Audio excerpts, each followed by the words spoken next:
Dans le prochain épisode de la telenovela, une énorme bagarre éclate au kiosque. Des hommes ivres et surexcités commencent à lancer des chaises, casser des choses et se battre entre eux, répandant le chaos partout. Les clients sont terrifiés et le propriétaire essaie désespérément de contenir la situation en demandant à tout le monde d'arrêter, mais personne n'écoute. La police arrive rapidement. Le policier responsable essaie de calmer tout le monde, mais la situation est déjà trop grave. Il explique qu'en plus des personnes impliquées dans la bagarre, il y a des blessés, et que comme il s'agit d'une grave altercation, l'affaire devient fédérale. Les ivrognes sont emmenés directement en prison. Le propriétaire du kiosque supplie qu'on ne ferme pas l'établissement, expliquant que cet endroit est le gagne-pain de la famille, mais le policier est ferme. Jusqu'à ce que tout soit clarifié, le kiosque ne peut pas reprendre son activité. Le ruban de scène de crime est posé et l'endroit est fermé. Le propriétaire, ne sachant pas quoi faire, décide d'appeler sa fille Sofia. Sofia répond au téléphone et réalise aussitôt que son père ne va pas bien. Il lui raconte tout, la bagarre, la destruction, la police, la fermeture. Elle est sous le choc, mais essaie de garder son calme et dit qu'elle va y aller le plus vite possible. De l'autre côté, Vanessa est débordée, essayant d'organiser des réunions avec des directeurs et des rapports d'hôtel pour la saison des ouragans, complètement stressée par la situation. Alejandro, de son côté, découvre que le chef des pêcheurs l'attend, et qu'il y a des rumeurs de grève. Quand Sofia lui parle du problème au kiosque et qu'elle doit aller à La Paz, il lui demande d'attendre pour y aller ensemble, mais elle ne peut pas attendre. Son père est seul avec la police. Alejandro comprend, demande au chauffeur de l'emmener et qu'elle le tienne informé. Sofia part immédiatement, pendant que son père attend avec anxiété, avec le kiosque détruit et fermé, espérant que sa fille arrive à tout régler.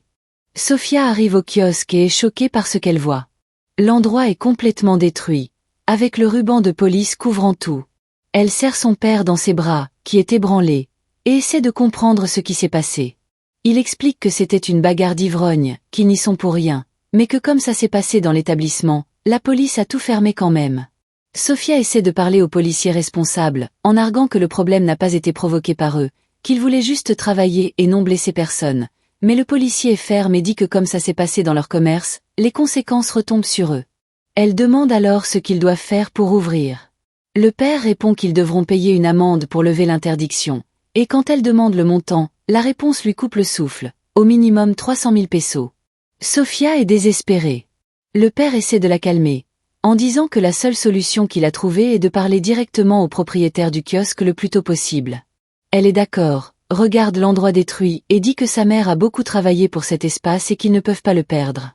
Le père répète avec fermeté qu'ils ne vont pas le perdre, pendant que Sofia remarque qu'il est blessé et insiste pour qu'il soigne sa blessure. De l'autre côté, Alejandro reçoit le chef des pêcheurs, Monsieur Naro, qui arrive avec une liste d'exigences. Les pêcheurs sont préoccupés par le coût de la vie et veulent une augmentation de salaire. Alejandro écoute attentivement et explique que pour donner cette augmentation il doit d'abord garantir plus de clients et une stabilité financière pour l'entreprise, parce qu'il ne veut pas faire des promesses qu'il ne peut pas tenir. Il prévient également qu'il doit maintenant consulter ses frères avant de prendre toute décision. Monsieur Naro comprend, mais fait clairement entendre que les pêcheurs sont à bout. Après la réunion, Alejandro parle avec Miguel et admet que la situation est difficile, qu'il ne sait pas à quel point les pêcheurs sont flexibles pour négocier. C'est alors qu'émerge l'idée de mettre Eduardo à la tête de ce défi, pour qu'il prouve qu'il est capable de diriger l'entreprise. Miguel réfléchit que, si la situation est grave, ce n'est peut-être pas le meilleur moment, mais Alejandro n'est pas d'accord et dit que c'est exactement pour ça que c'est le moment parfait, car leur mère doit réaliser qu'elle a pris cette décision à la hâte et sans réfléchir aux conséquences. Décidé, il prévient qu'il va parler à Eduardo et ensuite partir pour La Paz rejoindre Sofia, sans hésiter. La vérité commence à apparaître. La confusion au kiosque n'était pas un accident, tout était planifié.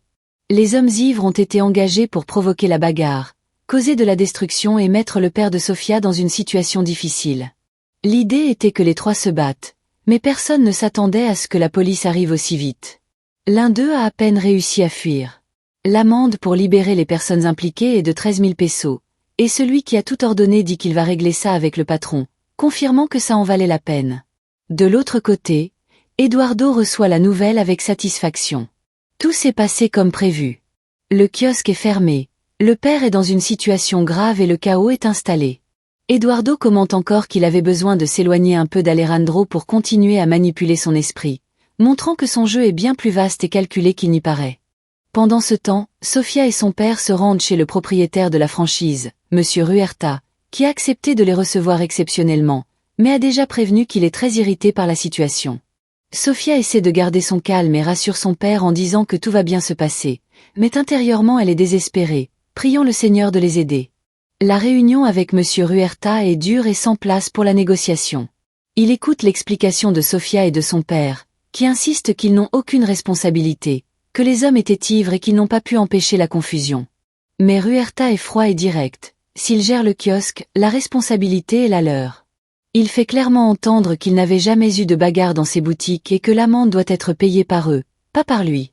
Quand Sofia dit qu'ils n'ont pas d'argent, il ne vacille pas. S'ils ne paient pas, ils perdent la franchise. Tout simplement, les affaires sont les affaires. Sofia est dévastée. Pendant ce temps, Isabella reçoit la nouvelle de la fermeture du kiosque avec joie et remercie Eduardo pour ce qu'il a fait. Il répond que Sofia mérite de payer pour tout ce qu'elle a fait, en faisant clairement entendre qu'il veut juste être heureux avec sa sœur.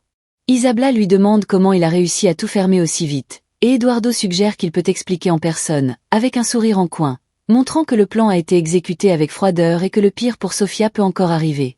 Sofia et son père sortent anéantis de la réunion avec Monsieur Ruerta. L'amende est impayable, la franchise est en danger et le poids de cette réalité tombe sur eux comme un coup de massue. Pendant qu'elle soigne le pansement de son père, Sofia se confie et dit qu'elle n'arrive pas à croire qu'ils vont perdre le kiosque, tous les efforts de leur mère, des années de travail, tout se perdant d'un coup. Le père suggère timidement qu'Alejandro pourrait peut-être aider, en prêtant l'argent pour l'amende ou en négociant avec le propriétaire, puisqu'il est doué pour ça. Mais Sofia refuse fermement. Elle explique que la famille d'Alejandro ne la voit déjà pas d'un bon œil, qu'il pense qu'elle est avec lui par intérêt, que sa belle-mère est même partie de chez elle à cause de ça. Elle ne veut donner aucune raison de plus pour qu'il continue à penser du mal d'elle. Le père la défend, en disant qu'elle vaut bien plus que n'importe quelle femme riche qu'ils auraient voulu pour leur fils, mais Sofia sait qu'elle doit le prouver par ses actes. Elle dit qu'elle veut montrer à Alejandro et à sa famille qu'elle est une femme forte, indépendante et capable, et qu'elle va régler cette situation sans demander l'aide de personne. Le père l'écoute avec tendresse et dit qu'elle peut toujours compter sur lui, quel que soit le chemin qu'elle choisit. Alejandro arrive et trouve Sofia et son père dehors. Il est choqué d'apprendre qu'ils ont perdu le kiosque et essaie d'intervenir, en disant qu'il peut parler au propriétaire de la franchise et tout régler. Mais Sofia est ferme. Ils ont déjà tout essayé et ont pris la décision de laisser la franchise. Il insiste, mais elle le regarde dans les yeux et dit que c'est l'affaire de sa famille et qu'elle et son père ont déjà décidé, et que c'est la meilleure chose à faire. Alejandro recule, respectant la décision, même sans comprendre complètement. Pendant ce temps, de l'autre côté de la ville, Isabella est à l'hôtel tout enthousiaste, supervisant les préparatifs pour le brunch, changeant des verres, demandant de la menthe fraîche et réprimandant des employés qui osent toucher leur téléphone pendant les heures de travail. Sa bonne humeur déborde, et elle ne cache pas à une employée que la vie lui rend enfin justice, que celui qui l'a fait souffrir est en train de payer. Au fond, elle sait exactement ce qu'elle a orchestré, et la satisfaction sur son visage dit tout. Eduardo, son complice, continue le plan, s'éloignant stratégiquement d'Alejandro pour continuer à manipuler la situation de loin, pendant que Sofia, sans rien savoir, promet à son père qu'elle ne va pas abandonner et qu'ils vont s'en sortir la tête haute.